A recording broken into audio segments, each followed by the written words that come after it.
Oh, hello friends. Thank you for coming out to the first of the CoHo residencies. We really hope you come to other ones. There's 2 other ones coming up in the following weeks, but we appreciate you being here from the mouse. This is really exciting, and thank you for being our second audience. Yay. I'm just gonna start us off with a couple of general process questions, and then we'll open up the floor to a couple questions from you guys. We'll keep this quick. We won't keep it too long. We love a quick talk back, but yeah. Monel, hi. Day is the director. I think I want to first start by asking what a question about what was the stem of creating this project. I know it covers a lot of different things, and I know when you were thinking about coming to the residency, you already have a solo show that you've done, and so was there something that happened that allowed you to get out of that brain from the other solo show to start thinking about a new spark for this one? Yeah. So the first solo show, the spark was something I wanted to do in my real life, which was to have a birthday party as Kim Jong-un, and to have people come and pretend that we're in North Korea and have a birthday party. And it was a bad idea. It was a terrible idea. An actual birthday party. But I decided to put it on stage. And then I built other characters. And that became the first show. And so the second show, I looked again in my life and I was like, well, I would like to, find a partner and have children. And wouldn't it be easy if it was just as simple as an audition process and I could just line them up and audition them? But I can't do that in my real life, and also it's not a healthy way to look for people. So then I put it on stage instead. But then as I was working on it, it became very clear that if I were to do that, it would actually be repeating the traumatic patterns of childhood of demanding parents who wanted stats and things like that. So then I paired it with true stories. It was really exciting during this process, and I know this because I was inside of it, but this process of how do you share things true to you but not too much? How do you make things in a way that puts it on stage in a generally relatable way, right? As well as being specific to your experience. I know you have a lot of experience with your clown work is exceptional, and you have a lot of experience with Buto and performance in that way. Was there something? Have you been interested in writing for a long time? What drew you to kind of the really beautiful poeticness of the way that you displayed these memories in the script? Thank you. I love writing, and I use writing as a form of catharsis ever since I learned how to write. And I would even have a notebook at dinner time when my parents were talking with each other, and I would write my thoughts and journal every night. And sometimes they would say outrageous things, and I would just be there with a notebook, did you really just say that to me? I'm gonna write it down. And then writing about it, and I was apprehensive. Notebooks? The tiny ones?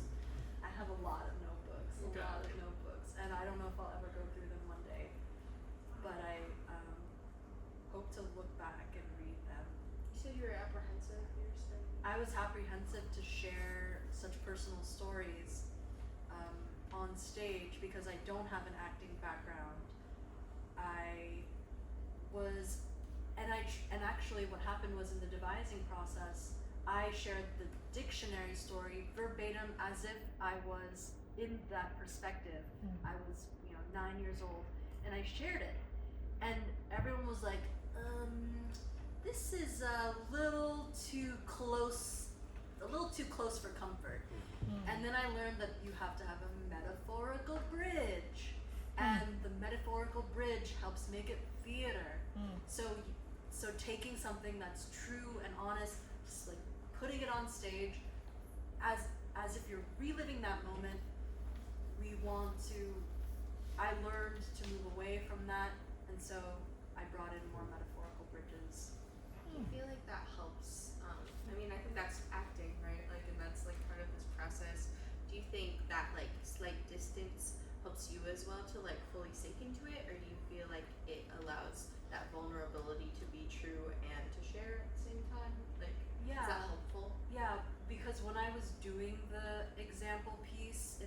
revising process, I did start to tear up as I was talking about how I was flipping through the pages and I was right back there as a child, like feeling desperate and confused as to how I'm going to find the word daughter in a dictionary without ever knowing how to spell it.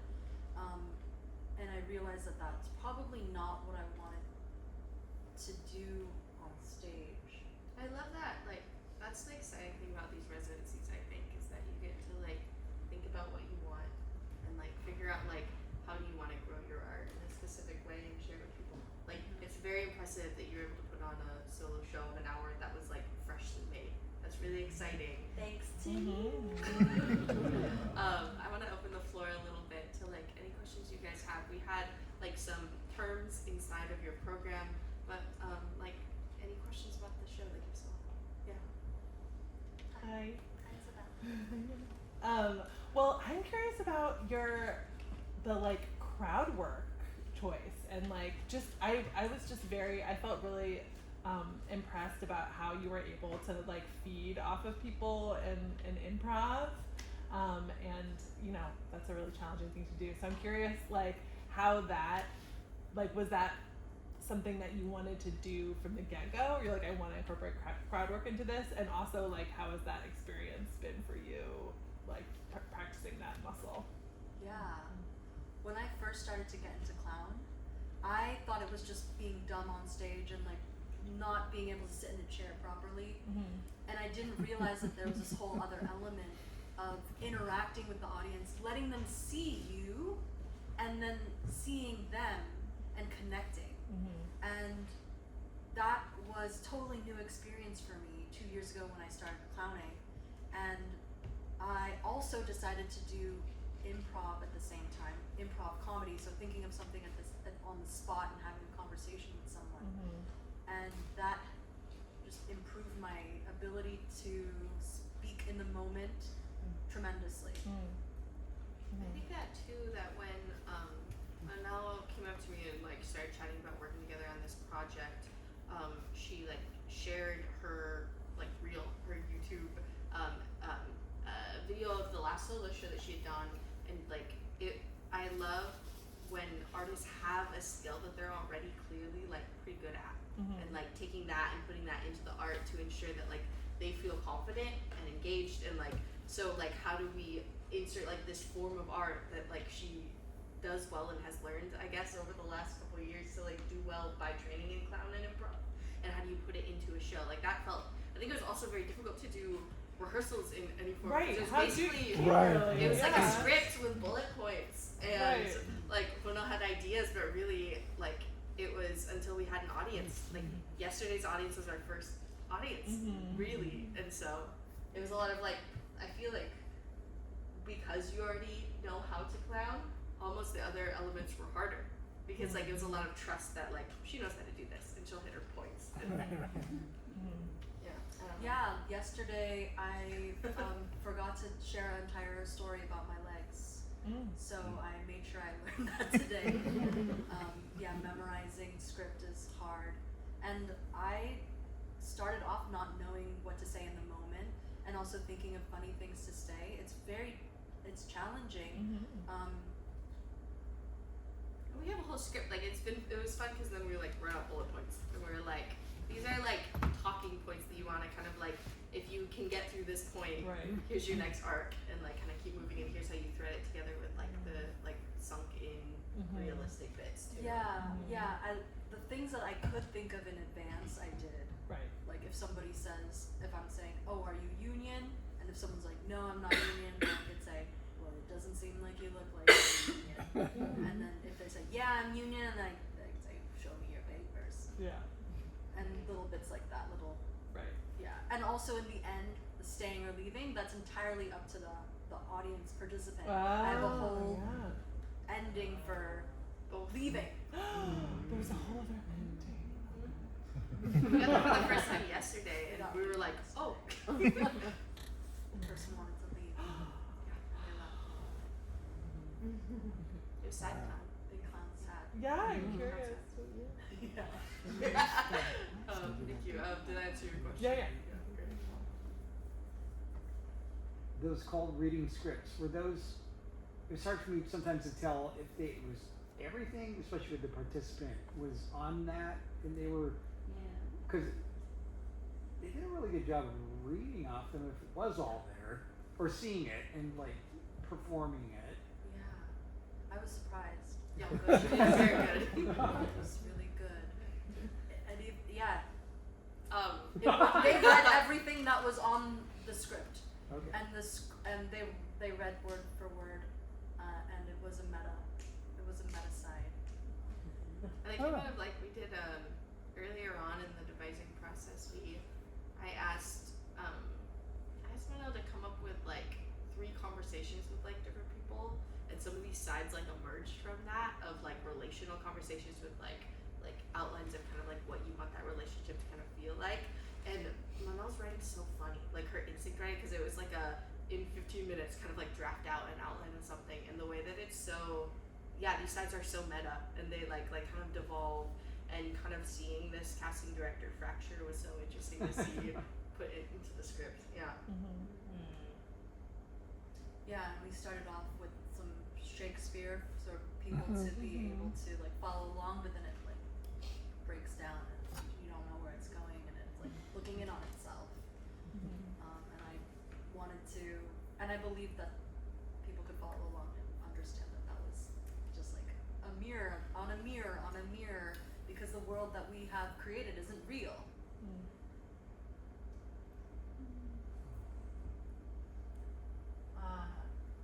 If you want to share about it, obviously it would be, but I'm curious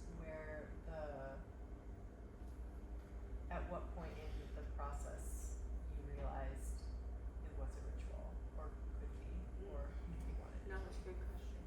Yeah, we had the ending, which was we found a lead, and is that going to be a satisfying enough ending to find the lead or to not find the lead and to give up? And I wanted so much to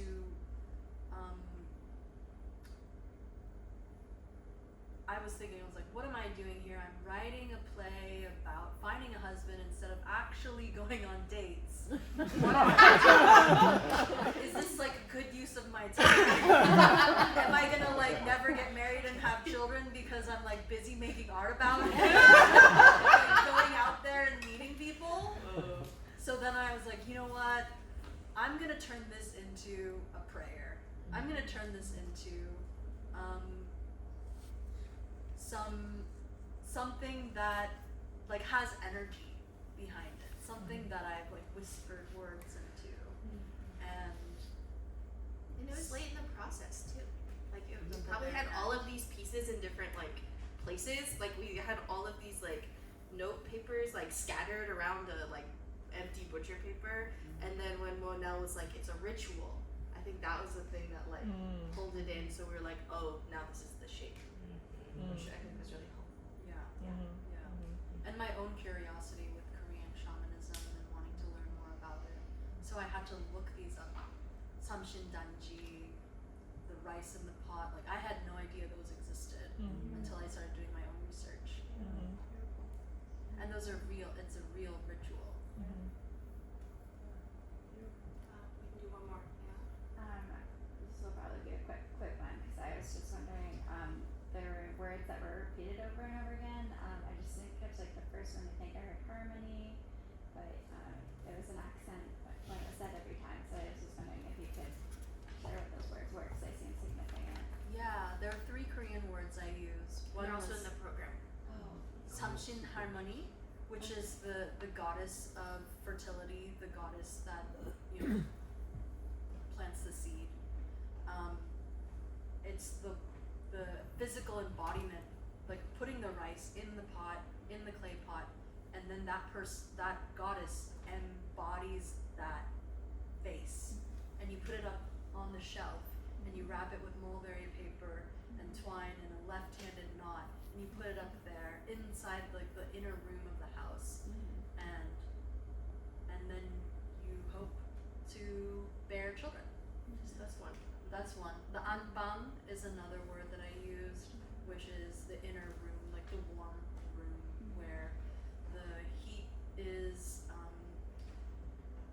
it's heated with an ondor floor, which is like hot water going through pipes, and it's an old Korean Hanok style house, and so the inner room is the anbang. And then the third word is penet mori, but I don't say that. I just say womb hair, and the womb hair is the hair that is on the baby's head when it's born, and it's tradition in some places to shave the head, and then turn it into a calligraphy brush or to save it for the hair to grow out Gotcha. stronger. I was a little confused by that part because I was like, you said womb hair, and so I was thinking pubic hair, but then you said you were 3 months old, and I was like, okay, she's. And was she 13 and then 3 months old? Like, yeah, that line. I was like, True. wait, I didn't know it. So that's Yeah, because I didn't actually know what to call it, and so I was like, the hair that the people shave when it's time, because that happened to me, and there's photos of me with my head shaved, and so I looked it up and I was like, this is an actual tradition, and it's called penet mori in Korean, but the English transition would be womb hair, and it's like not exactly makes sense, but that's what it It's says not on American, Wikipedia. Yeah. It makes sense. Yeah, it's Makes the hair sense. that grew in the womb and Yeah, that's what we got for you guys. Thank you so much for